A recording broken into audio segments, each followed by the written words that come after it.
Hello students, आज हम शुरू करेंगे क्लास 10 का एक सबसे इंपॉर्टेंट चैप्टर्स और उस चैप्टर्स का नाम है quadratic equation.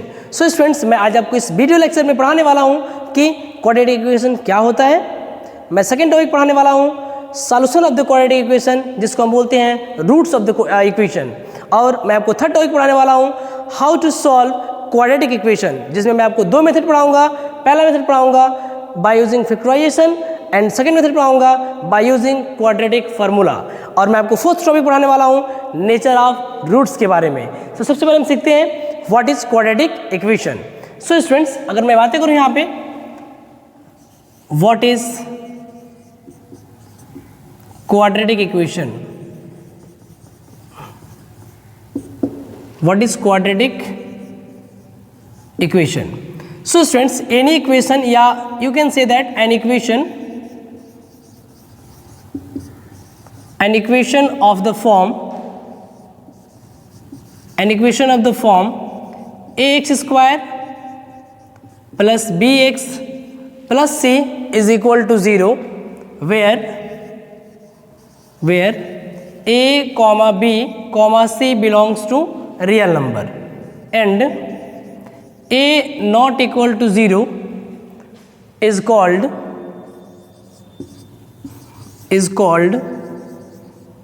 quadratic equation, is called quadratic equation। Students, ऐसे एग्जांपल्स की मैं बातें करूँ, जैसे सपोज दैट अगर आपके पास दे रखा है 2x square plus 5x minus 3 is equal to 0। So you can say that this is the equation here. So this is in the form of ax square plus bx plus c is equal to 0। So you can say this is the quadratic equation. Students, अगर मैं बातें करूं यहाँ पे इस quadratic equation में x square plus b x plus c is equal to 0, this is the standard form of quadratic equation.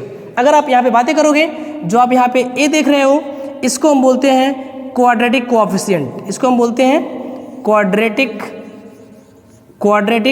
Coefficient, और इसको बोलते हैं हम लोग linear coefficient, that is the coefficient of x, linear coefficient, and this is what, this is the constant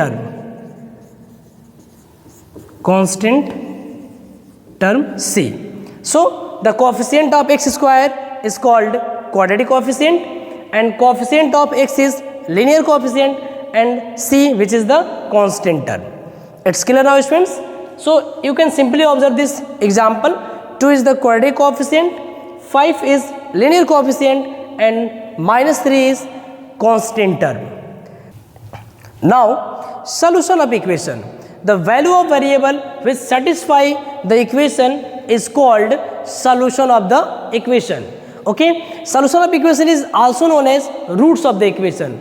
So students, अगर आप यहाँ पे कोई भी x की वैल्यू रख रहे हो और अगर वो x की वैल्यू इस इक्वेशन को सेटिस्फाई करती है, तो उसी x की वैल्यू को बोलते हैं सॉल्यूशन ऑफ द इक्वेशन या बोलते हैं roots of the equation.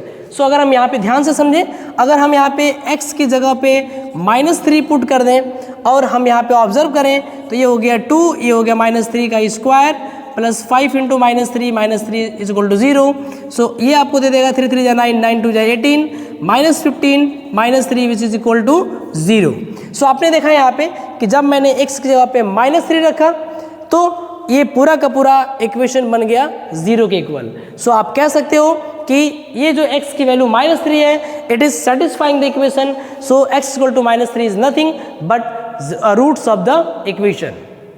Now method to solve quadratic equation, जिसमें मैं आपको बताने वाला हूँ factorisation method and by using quadratic formula. So ये हो गया अपना मेथड टू सॉल्व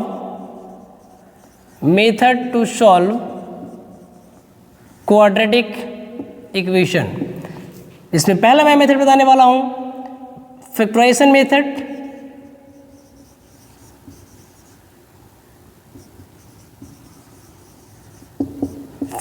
मेथड।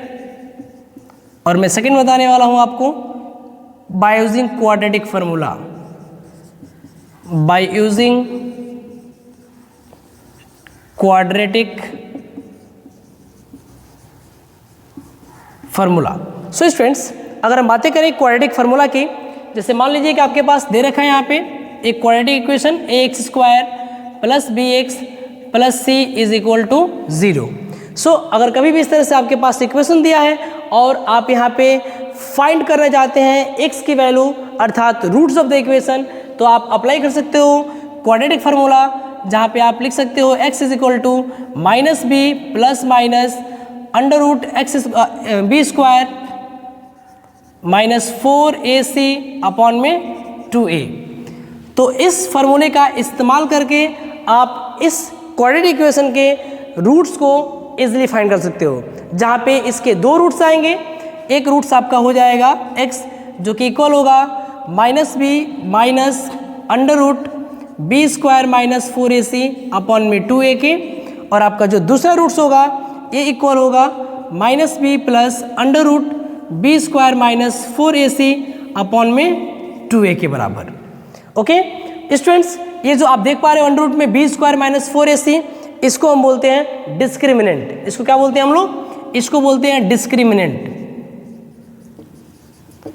इसको बोलते हैं हम लोग डिस्क्रिमिनेंट, जिसको हम लोग कैपिटल डी से रिप्रेजेंट करते हैं। सो इस इक्वेशन को शॉर्टली लिखा जा सकता है, पहले रूट्स के लिए minus b under root capital D upon में 2a, और दूसरा जो इसका रूट्स हो जाएगा ये minus b minus under root capital D upon में 2a। तो ये हो गए अपने क्वाड्रेटिक इक्वेशन के दो ठो roots by using quadratic formula. Now condition for solution to be exist. Students, अगर इस बी स्क्वायर माइनस 4ac की वैल्यू अगर 0 से बड़ी या 0 के बराबर हुई तो उस क्वाड्रेटिक इक्वेशंस के रियल रूट्स एग्जिस्ट करेंगे, और अगर इस बी स्क्वायर माइनस 4ac जिसको हम डिस्क्रिमिनेंट बोलते हैं की वैल्यू अगर 0 से छोटी हुई अर्थात निगेटिव आई तो इसका रियल रूट्स एग्जिस्ट नहीं करेगा। सो अपना लास्ट टॉपिक है nature of roots. Now nature of roots, nature of roots. Students, अगर कभी आपके पास इस तरह से क्वाड्रेटिक इक्वेशन दे रखा हो x² plus bx plus c is equal to 0, और आपको अच्छे से पता है कि रूट्स निकालने की जो क्वाड्रेटिक फार्मूला होता है ये होता है minus b plus minus under root b square minus 4ac upon में 2a, ये अपना होता है क्वाड्रेटिक इक्वेशन। तो अगर यहाँ से देख पाओगे कि यदि डिस्क्रिमिनेंट जो कि इक्वल होता है बी स्क्वायर माइनस 4ac के, अगर इसकी वैल्यू 0 से बड़ी हुई तो ये पूरी वैल्यू 0 से बड़ी अर्थात आपको रियल नंबर मिलेगी। तो यहाँ से आप कह सकते हो कि जो एक x की वैल्यू आएगी ये आएगी minus b minus under root, I can write in place of b square minus 4ac D upon में 2a, और दूसरी जो वैल्यू आएगी वो आएगी minus b plus under root D upon में 2a। तो आप देख रहे हो कि इन दोनों ही रूट्स अलग अलग है, तो हम कह सकते हैं कि अगर डी डिस्क्रिमिनेंट की वैल्यू अगर 0 से बड़ी हुई तो इसके रूट्स अनइक्वल और रियल होंगे, तो हम कह सकते हैं real and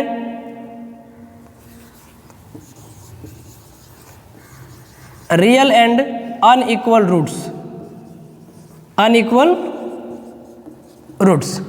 now students, second condition की अगर मैं बातें करूं कि अगर डिस्क्रिमिनेंट डी जिसको हम लिख सकते हैं बी स्क्वायर माइनस 4ac, अगर इसकी वैल्यू 0 के बराबर हुई तो जैसे ही आप यहाँ पे रखोगे 0 तो x की एक वैल्यू आएगी माइनस बी अपॉन में 2, और दूसरी वैल्यू आएगी माइनस बी और प्लस अगर आप 0 जोड़ोगे तो सेम वही रहेगा, और फिर ये हो जाएगी अपॉन में 2a। तो आप देख पा रहे हो कि दोनों ही रूट्स सेम हैं, ये दोनों ही रूट्स क्या हैं? सेम है। तो आप कह सकते हो कि उस कंडीशन में क्या होगा, रूट्स इसके रियल होंगे और इक्वल होंगे, रियल एंड इक्वल रूट्स। और मैं अगर बातें करूँ थर्ड कंडीशन की कि अगर students discriminant D which is equal to minus b square minus 4ac अगर ये लेस देन 0 आया तो वहाँ पे रियल रूट्स एग्जिस्ट नहीं करेगा, real roots doesn't exist, real roots does not exist. Okay students, so अब हम इस पूरे टॉपिक्स को कवर करने के बाद मैं आपको प्रोवाइड करने वाला हूँ एक न्यूमेरिकल्स, जिस न्यूमेरिकल्स के बाद आपके सारे कॉन्सेप्ट क्लियर हो जाएंगे। सो एक न्यूमेरिकल्स आपके लिए यहाँ पे है। क्वेश्चन है आपका find the roots of equation 5x square minus 3x minus 2 is equal to 0 by factorisation,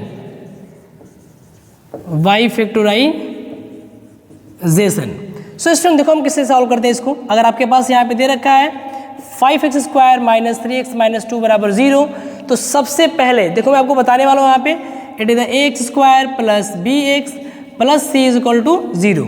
अगर हमें इस इक्वेशन के रूट्स फाइंड करने हो तो पहले x स्क्वायर के कोएफिशिएंट a और कांस्टेंट टर्म का करते हैं मल्टीप्लिकेशन। तो आप मल्टीप्लाई करने के बाद आपको मिलेगा a इंटू सी। अब इसको दो पार्ट्स में ऐसे ब्रेक करिए, आप इस नंबर्स को दो पार्ट्स में ऐसे ब्रेक करिए कि कांस्टेंट के सामने जो साइन है जो कि प्लस दिख रहा है करने पे x का कोएफिशिएंट जिसको लीनियर कोएफिशिएंट बोलते हैं b आ जावे।